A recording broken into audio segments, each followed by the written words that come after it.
रचना है। आजादी के पहले की बात है, जब बंटवारा नहीं हुआ था, उस समय की बात है। सिंध प्रांत में दो सिंधी भाइयों की जौहरी की दुकान थी। ध्यान देना साथ संगत, दो सिंधी भाई, उनकी ज्वेलरी की दुकान। उस समय अंग्रेजों का राज। सिर्फ 10 मिनट की और साकी है, फिर समाप्ति करेगा दास। ध्यान से सुनिए कि कैसे दुख हमारी अवस्था को बदलता है, कैसे दुख हमें गढ़ता है। दुख अगर हमारी सोच बदल जाए, सोचने का ढंग बदल जाए, तो दुख ही सुख लगने लग जाता है। प्यार से बोलिए धन गुरु नानक। वाणी कहती है सुख दुख इस मन की बिरथा।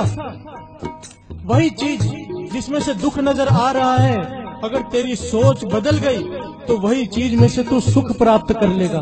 प्यार से बोलिए धन गुरु नानक। धन गुरु नानक। धन गुरु नानक। धन गुरु नानक। दो सिंधी भाइयों की दुकान, अंग्रेजों का जमाना। एक अंग्रेज ऑफिसर अपनी घरवाली के साथ गहने खरीदने आया। तकरीबन 3-4 घंटे तक गहने देखता रहा, पर खरीदा कुछ नहीं। प्यार से बोलिए धन गुरु नानक। धन गुरु नानक। एक सिंधी भाई थोड़ा चिढ़ गया, कहने लगा 4 घंटे व्यर्थ गवा दिए मेरे, अगर कुछ लेना नहीं था तो आए क्यों। वो अंग्रेज अफसर नाराज होकर उठकर जाने लगा। उसकी घरवाली का पैर दरवाजे पर अटका, गिरी, सर लगा पत्थर पर, वहीं पर मर गई। प्यार से बोलिए धन गुरु नानक। धन गुरु नानक। धन गुरु नानक। धन गुरु नानक। अब राज अंग्रेजों का, सब कुछ अंग्रेजों का। सुनवाई किसकी हो? अंग्रेज ने केस कर दिया कि इन दोनों सिंधी भाइयों ने मेरी घरवाली को मारा है। इन दोनों के ऊपर केस चला, सुनवाई हुई, तय हो गया इन दोनों को फांसी की सजा दी जाएगी। प्यार से बोलिए धन गुरु नानक। धन गुरु नानक। तारीख डाल दी कि इस तारीख को इन्हें फांसी की सजा सुनाई जाएगी, उसके बाद सजा दी जाएगी। दोनों को जेल में डाल दिया गया। ध्यान देना साथ संगत। अब दोनों सिंधी भाई जेल में बैठे हैं और सोच रहे हैं कि हमने ये पाप किया नहीं, हमारे हाथों से ये अपराध हुआ नहीं है, फिर भी हमें सजा मिल रही है। इसका मतलब एक ही है कि हमारे पिछले कर्मों की सजा है। प्यार से बोलिए धन गुरु नानक। धन गुरु नानक। दोष न देव किसे, दोष कर्मा अपनिया, जो मैं किया सो मैं पाया, दोष न दीजिए अवर जना। बाबा ईश्वर सिंह जी महाराज के वचन। सजा बिना कसूर के नहीं मिलती, सजा बिना कसूर के नहीं मिलती, कसूर चाहे पिछले जन्म का क्यों ना हो। प्यार से बोलिए धन गुरु नानक। धन गुरु नानक। ये दोनों सिंधी भाई महापुरुषों की संगत करते थे, इन्हें ज्ञान था। आपस में विचार की पिछले कर्म धोने का तरीका एक ही है, नाम। क्यों ना हम अपना नित्य नेम बढ़ा लें। इतिहास में लिखा है 11-11 जपजी साहब जी के पाठ ये वैसे ही रोज करते थे। ध्यान देना, हमारे जैसा कोई होता तो गुरु नानक से कंप्लेन करनी शुरू कर देता कि मैं रोज सुबह 11 पाठ जपजी साहब जी के करता हूँ, फिर भी जेल में बैठा हूँ, जा आज से मैं तुझे गुरु नहीं मानता। घर से बोलिए धन गुरु नानक। धन गुरु नानक। पर नहीं, गुरु से कंप्लेन नहीं की। क्या किया? गुरु नानक के चरणों में अरदास की। साथ संगत जी, इतिहास सच्ची घटना है। लिखारी लिखता है कि इन दोनों ने जेल के अंदर हर रोज 70 पाठ सुखमनी जपजी साहब जी के करने शुरू कर दिए। हर से बोलिए धन गुरु नानक। धन गुरु नानक। 70 पाठ जपजी साहब जी के हर रोज। तकरीबन 15-16 दिन बीते थे, पर तक आवाज आई, एक रोशनी प्रकट हुई, उसमें से आवाज आई, घबरा मत, तुमने गुरु नानक की वाणी का सहारा लिया है, तुम्हारे पिछले सारे गुनाह माफ, तुम्हें फांसी की सजा नहीं होगी। हर से बोलिए धन गुरु नानक। धन गुरु नानक। इन दोनों भाइयों को हौसला आया।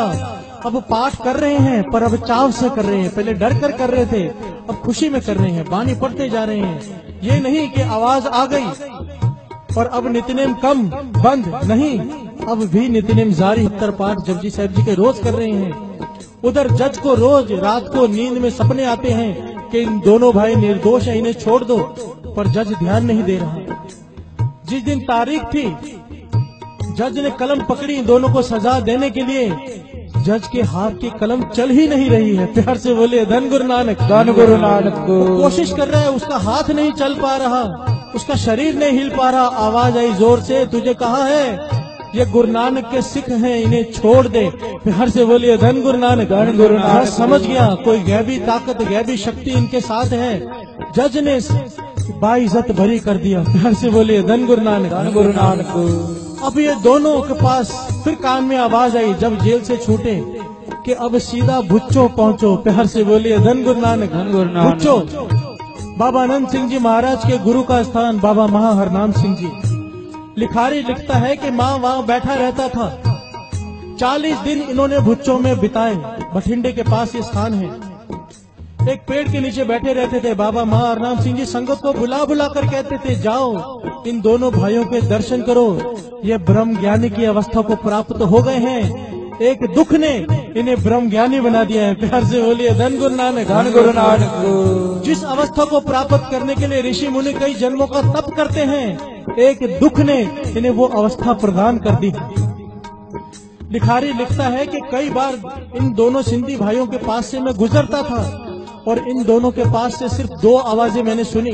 यहाँ तो इनके पास से आवाज आती थी धन गुरु नानक, धन गुरु नानक। यहाँ तो आवाज आती थी श्री जगदीश्वर जी की वाणी की, एक ओंकार सतनाम करता पुरख निर्भव निर्वैर अकाल मूरत अजूनी सैपंग गुर प्रसाद जप आद सच जुगाद सच है भी सच नानक होसी भी सच। कहते हैं जब भी इनके पास से आवाज आती थी तो वाणी की और ये अवस्था। तो बाबा महाहरनाम सिंह जी ने संगत को समझाया, ये जो दुख आते हैं, जो दुख गुरु चरणों से जोड़ दे वो दुख नहीं मानो दुख के रूप में सुख है। प्यार से बोले धन गुरु नानक। धन गुरु नानक। दुख दारू सुख रोग बया। जिस दुख से परमेश्वर याद आ जाए, जिस दुख से आपका अमृत वेला बन जाए, जिस दुख से मेरे पास कितने लोग आते हैं साथ संगत जी, हमारे घर में औलाद नहीं है, कोई कहता है मेरी शादी नहीं हो रही, कोई कहता है ये, कोई कहता है वो। मैं कहता हूँ 40 दिन अमृत वेले आ जाओ, सीधे सीधे आ जाते हैं। घर से बोलिए धन गुरु नानक। धन गुरु नानक। क्यों? क्योंकि ये मैं नहीं कहता, बाबा आनंद सिंह जी महाराज के वचन है कि जो अमृत वेले से जुड़ गया उसकी सारी इच्छाएं पूरी अपने आप हो जानी है, कुछ करने की जरूरत नहीं। क्योंकि बबीहा अमृत वेले बोलिया ता दर सुनी पुकार। पातशाह फरमाते हैं एक पक्षी की आवाज भी निरंकार सुनता है अगर अमृत वेले उठ के बोलता है, अरे तू तो इंसान है। जब तू अमृत वेले उठ के वाहिगुरु वाहिगुरु करेगा और समाप्ति के बाद अपने मन की अरदास गुरु नानक के आगे रखेगा, वो क्यों नहीं सुनेगा? जो चाहिए मांग लो, अमृत वेला संभाल लो। प्यार से बोलिए धन गुरु नानक।